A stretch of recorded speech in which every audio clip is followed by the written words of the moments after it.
O kang hon nang henlo ne pirthe labang swalun ke tok arjiting piklo lapen non malom chujuna kam do kok rong along lapen so chujuna kam do kok ama drata kam ke klema mat ki edit apor abedet lapen kablut apor ta chilong le lapen non malom ke larat kalira akam nasi upload apor chilong adet lo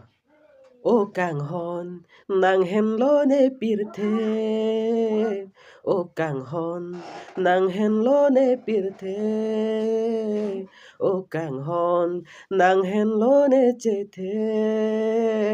chung kreng marjeng sita men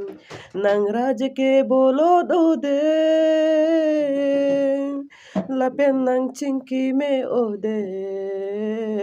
O kang hon nang hen lo ne pirthe O kang hon nang hen lo ne chethe chung kreng marjeng sita me